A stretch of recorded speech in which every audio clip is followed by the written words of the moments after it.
So how do you view Taiwanese President Lai Ching-te's decision to have Legislative Speaker Han Kuo-yu lead the delegation?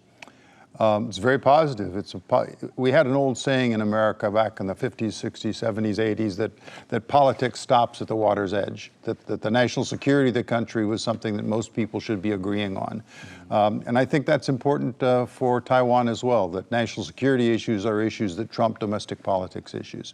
But whether it contributes to reconciliation between the two parties, I seriously doubt it. They have a lot of issues between them. But I think having the Speaker Han lead the delegation is a very positive sign. It's beginning to say that Taiwan is going to be treating America from one perspective rather than two perspectives from two different political parties. And I think that's in Taiwan's and America's joint interest. Mm-hmm. Speaking of the delegation, because now Taiwan is facing a different situation than the United States. We have a divided government where the parliament is occupied by the pen blue, whereas the presidency is occupied by the pen green. What about you, Jasmine, your comments on this delegation led by Han Kuo-yu? I actually agree with William. I think strengthening U.S.-Taiwan relation is a bipartisan issue. It's a bipartisan consensus. So having Speaker Han to represent, I think it's a very positive positive move. And I personally also, and he's the Speaker of the Legislative Yuan, so he represents the voice of the people. And also I personally have the chances to join one of the delegation meeting, foreign delegation meeting, Speaker Han, and I found his humor actually very well received by the international guests. So I think that's actually a really good pick. And for reconciliation, as you mentioned, now Taiwan's parliament is really divided. Yes, I don't think this is going to help to the reconciliation. And if for the reconciliation, I think now the opposition is basically led by figures like Fu Kunqi and Huang Guochang. So if President Lai, he really wants to push for the reconciliation, I think these figures and also the minority leader, Ke Jianming, is the main figures he needs to engage with. Mm-hmm. In political science, we often, describe the problem with a divided government, especially the parliament's been occupied by the opposition party, is stalemates, meaning that there's a slowdown of the policy making in legislation.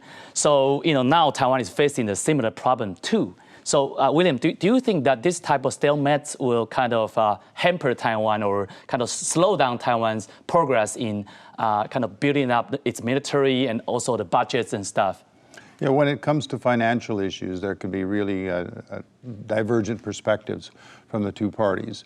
And as you mentioned, financial issues, and we mentioned earlier, Jasmine mentioned the transactional nature that Trump seems to put into foreign policy. One of those transactions is Trump insisting that allies, quote, pay for themselves. We saw it with NATO, the 2%. Now they're talking 3% budgets for NATO. He's talked about it with South Korea. He talked about it with Taiwan, and that Taiwan should be paying more for its own protection. In that regard, Taiwan is putting together a fairly significant defense package to buy defense weapons from the United States. And that's the kind of thing that will be very positive in Trump's eye, and if it's the right weapons mix, it'll be very positive for Taiwan's long-term national security. Mm-hmm. Jasmine, you want to add up to this? Yeah, I think now we're already seeing the impact on submarine budget, and this is something that's going to relate it to our Taiwan's. It's not only just about Taiwan's military spending, but the sustainability of Taiwan's self-defense. So we're already seeing this impact. So I think this is also something. If Speaker Han goes to U.S., I think this is something you need to address. Mm-hmm. And also, I wonder, will future exchanges between the U.S. and Taiwan legislatures become a key channel for U.S.-Taiwan communication? Jasmine, you follow up this? Yes, I think that's definitely very important to strengthen Taiwan and the U.S. and the channel between the Legislative Yuan and Congress. We know that in the U.S. we have the Taiwan caucus, and we hope that in the Taiwan we can have a really great communication channel between Taiwan caucus and maybe the U.S. caucus in Taiwan. So I think this is something we need to strengthen. But now we understand the complexity. The situation right now within the Legislative Yuan is very complex.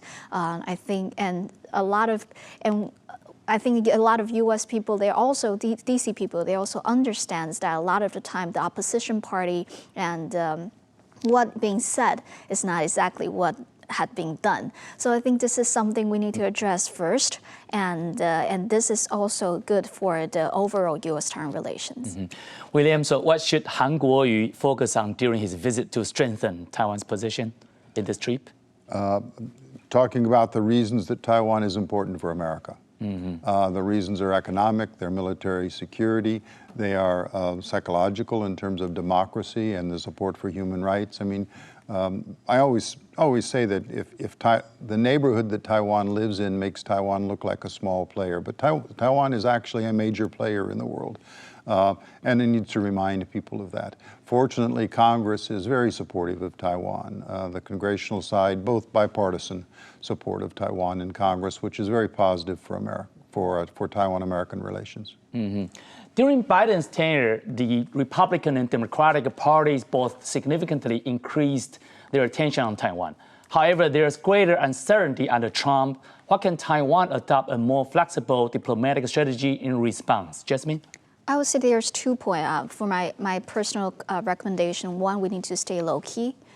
Second is that we need to seize the opportunity to push forward for more symbolic actions. And allow me to elaborate on that. The major reason why I was said that we need to stay low-key is because, as we mentioned earlier, Trump is a very transactional person, but Taiwan is not negotiable. Human rights, Taiwan it's not for sale.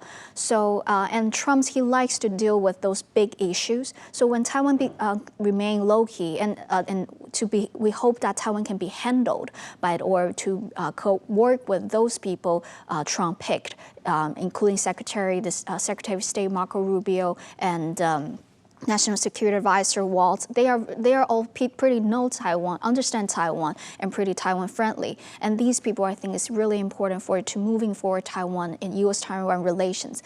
And Trump himself, I think one thing we need to seize the opportunity is that he's not a establishment, and he's willing to break some. So I think we need to have some spaces for U.S.-Taiwan relations to have some breakthrough. For example, Marco Rubio, when he was still in Congress, he issued one of the legislations is basically supporting for Taiwan military personnel to wear uniform in U.S. I think this is very important in symbolic actions. And these are something I think for Trump, he might think it's bargain chips, but I think that for Taiwan, it's also a really good gestures or really good behavior to push forward or to counter Chinese gray zone tactics. So I think this opportunity is very important for Taiwan to seize.